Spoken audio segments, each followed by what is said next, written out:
نماز جنازہ میں دو فرائض ہیں۔ نمبر ایک، قیام، کھڑے ہونے کی طاقت کے باوجود بیٹھ کے ادائیگی نہیں ہوتی، اور نمبر دو، چار تکبیرات، چاروں تکبیرات فرض ہیں۔ پہلی تکبیر کے بعد ثنا جو نماز میں پڑھی جاتی ہے وہی پڑھی جائے، اور اگر جو نماز کی کتابوں میں لکھا ہوتا ہے ایک لفظ اضافے کے ساتھ وہ بھی پڑھ لیں تو کوئی حرج نہیں۔ دوسری تکبیر کے بعد درود پاک، جسے درود ابراہیمی کہتے ہیں، نماز کے اندر پڑھا جانے والا درود وہی افضل اور اعلیٰ ہے پڑھنا،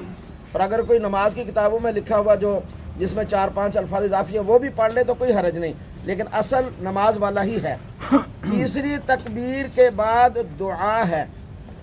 میت کے لیے رسول پاک صلی اللہ تعالیٰ علیہ وسلم کی بتائی ہوئی ایک سے زائد دعائیں ہیں، ان میں سے چاہے آپ ایک پڑھیں یا ایک سے زائد پڑھیں۔ اسی طرح جو ہم عام نماز کی کتابوں میں لکھا ہوتا ہے چھوٹیوں میں وَاللَّهُمَّ اغْفِرْ لِحَيِّنَا وَمَيِّتِنَا، اور جو بڑی کتابیں ہیں ان میں 2, 3, 4 دعائیں لکھی ہوئی ہیں۔ ساری دعائیں ہمیں یاد ہونی چاہیے، لیکن اگر کوئی صرف اللہم اغفر لحینا یہ دعا بھی پڑھتا ہے تو یہ بھی جنازہ کے لیے کافی ہے، کیونکہ یہ دعا کسی مولوی کی بنائی ہوئی نہیں ہے، بلکہ حدیث کی کتابوں میں موجود ہے کہ رسول اللہ صلی اللہ تعالیٰ علیہ وسلم نے یہ دعا سکھلائی ہے صحابہ کو، اور صحابہ کہتے ہیں کہ حضور صلی اللہ علیہ وسلم نے فرمایا کہ اپنے مردوں پر یہ دعا پڑھا کریں۔ یہ اس لیے میں نے کہا کہ سوشل میڈیا چونکہ یہ دجالی دور ہے تو وہ عجیب عجیب قسم کے لوگ بیٹھ کر عجیب عجیب قسم کی باتیں کرتے ہیں۔ جو چیز رسول اللہ صلی اللہ علیہ وسلم سے ثابت ہو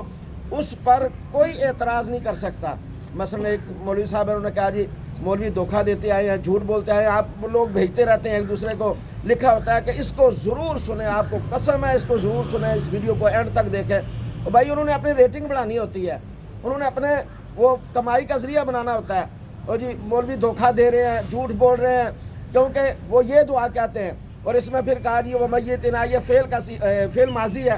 حالانکہ یہ گرامر کے اعتبار سے فعل ہے ہی نہیں سرے سے، اور اللہ کے بندے یہ رسول اللہ صلی اللہ علیہ وسلم کی بتائی ہوئی دعا ہے، کسی مولوی کی نہیں ہے، اور ہم بتاتے ہیں الحمدللہ شروع سے ہی کہ اس کے ساتھ اللہم اغفر لہ وارحمہ وعافہ واعف عنہ واکرم نزلہ، اور ہم پڑھتے بھی ہیں، یہ دعا بھی ساتھ یاد کریں، اللہم لا تحرمنا اجرہ ولا تفتنا بعدہ، یہ دعا بھی ساتھ یاد کریں۔ جتنی سورہ فاتحہ بھی دعا کے طور پر یہاں حناف کے ہاں پڑھ سکتے ہیں آپ، تو جتنی دعائیں یاد ہیں بھائی اتنی پڑھیں۔ چوتھی تکبیر کے بعد دونوں ہاتھ چھوڑ کے پھر سلام ہے، یا ہاتھ باندھے رکھیں سلام پھیر کے پھر چھوڑ دیں، یہ ایک مرتبہ ایک دوسرا یہ کہیں نہیں ہے شریعت کے اندر، یہ لوگوں کا اپنے پاس سے بنایا ہوا ہے۔ تو اس کے بعد نماز جنازہ یہ حق ہے ایک مسلمان کا دوسرے مسلمان پر اس کی ادائیگی، اور رسول پاک صلی اللہ علیہ وسلم نے فرمایا جو نماز جنازہ ادا کرے اپنے بھائی کا اسے 1 قرات اجر ملتا ہے، اور جو دفنانے کے لیے قبرستان میں جا کر دفنائے بھی اسے 2 قراتوں کا ثواب ملتا ہے۔ قرات، 1 قرات جو ہے وہ احد کے پہاڑ کے برابر ہوتا ہے۔ اسی طریقے سے جنازہ کی جب آپ لے کے جا رہے ہو تو ہر شخص کوشش کرے کہ وہ کندھا دے، 2-4 آدمی نے اٹھایا ہوتا ہے، باقی گپے لگا رہے ہوتے ہیں یا اپنے مشغول، وہ بیچارے تھک جاتے ہیں۔ یہ جنازے کا اٹھانا بھی یہ ذمہ داری ہے، یہ ذمہ داری ہے، تو اس کے بدلہ کریں۔ اور اصل سنت عمل جو ہے وہ دل میں کرنا ہے، ورد،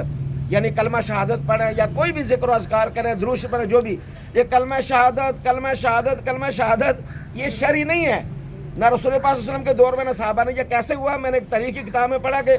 جب برصغیر میں اسلام پھیلا تو اس سے پہلے جو ہندو تھے وہ اپنے میتوں کو لے کر جاتے تھے تو وہ کہتے تھے رام رام ستیہ رام رام، وہ کہتے، مسلمان نے سوچا بھی ہم کیا کریں، یہ تو یوں کہتے ہیں، تو انہوں نے کہا چلو ہم بھی پھر کلمہ شہادت کلمہ شہادت، بھئی کلمہ شہادت ایک شخص کہتا ہے، دوسرا بھی، تیسرا بھی، یہ کیا بات ہوئی؟ ہاں آپ پڑھیں، اس کو